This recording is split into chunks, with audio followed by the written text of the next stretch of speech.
Hello everyone, I'm happy to welcome you on my YouTube channel, and today I'm gonna cook exceptional truffles, and even if you have never worked with chocolate before, you'll be able to make them for sure. There is no need to temper chocolate, to emulsify ganache, you do not need any special kitchenware or instruments, just nothing. This recipe is very simple, well actually with just one exception, there is always one but, and the exception in this recipe relates to ingredients. I want to inspire you to spend some time to find the best ingredients for this special truffle, and the result will amaze you. This truffle has an absolutely incredible texture, and it can be interesting for professional pastry cooks as well, because in this recipe we do not use any heavy cream for ganache, which is quite unusual. Instead, we use two types of fat: butter and olive oil. So these are the ingredients we will need. The list is short, the ingredients are simple, but it's important for them to be of the highest quality, as I said. Chocolate. Please take dark chocolate with 60 to 75% of cocoa content. I suggest you take chocolate you really like by its taste. Today I want to use barrically bought chocolate with 75% of cocoa solids. The percentage of cocoa solids on the pack does not say anything about the quality of chocolate, by the way. It is not necessary that the higher this percentage is, the better the quality. No, it doesn't work like that. You can actually take chocolate with lower cocoa percentage, it's totally okay, as long as you like the taste. Next, we need two types of fat: butter and olive oil. For butter, please take the one that has at least 82% fat. Otherwise, it's not actually real butter. Olive oil is the tricky ingredient. There are so many different olive oils on the market. For this recipe, we would need Arbequina olive oil. There are more than 200 olives varieties. Arbequina is one of them. Oil made of Arbequina olives is very tender, very elegant and soft.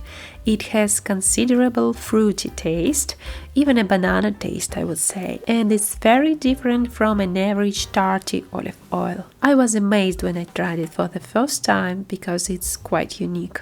It's delicious, it's aromatic, and you can actually use it to many other dishes in salads, pastas, and so on.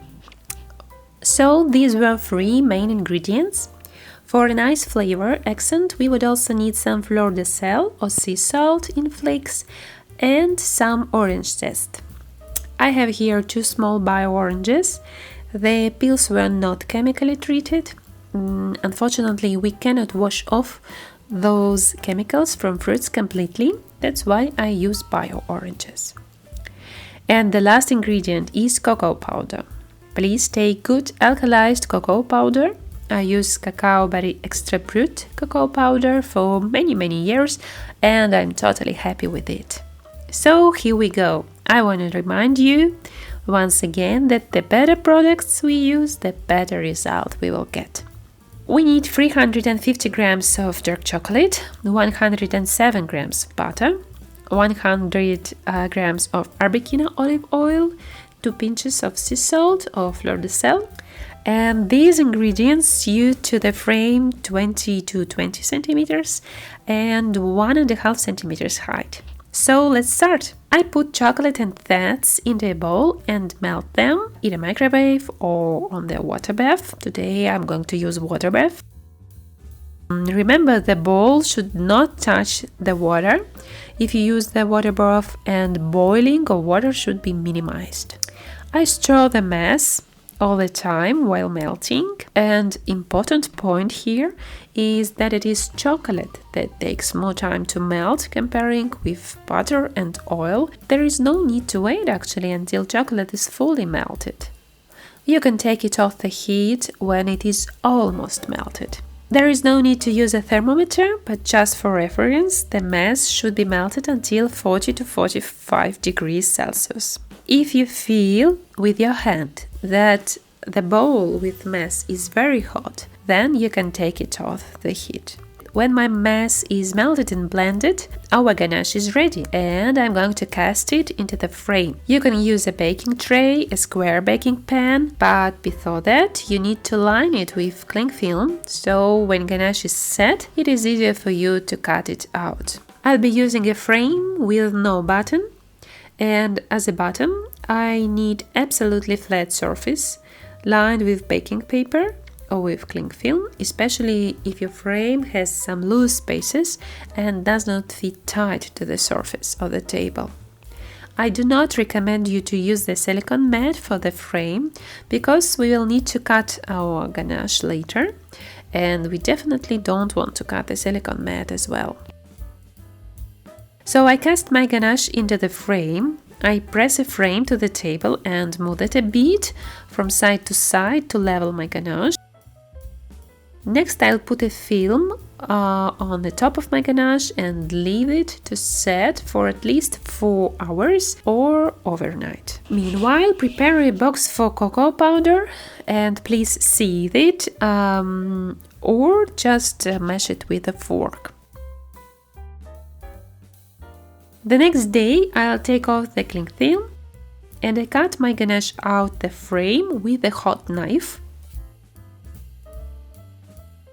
I line my ganache and then cut it with just ordinary knife, or you can use pizza knife.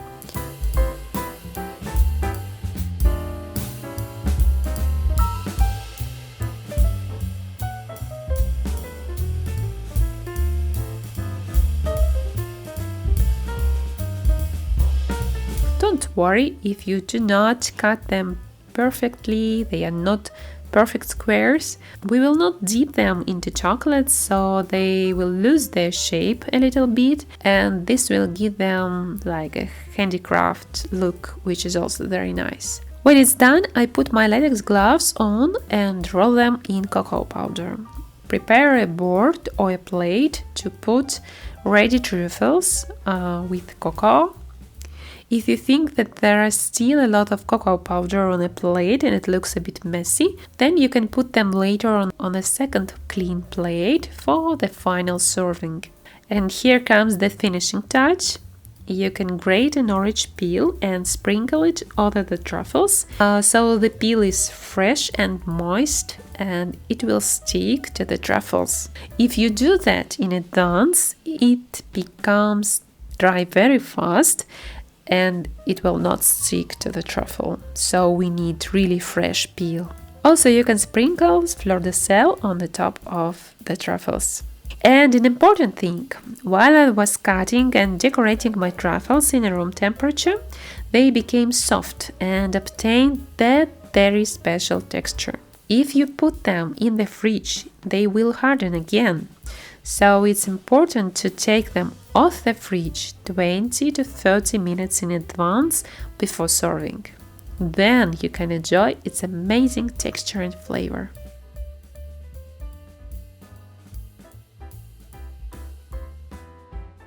I thank you for watching this video and I'll see you soon.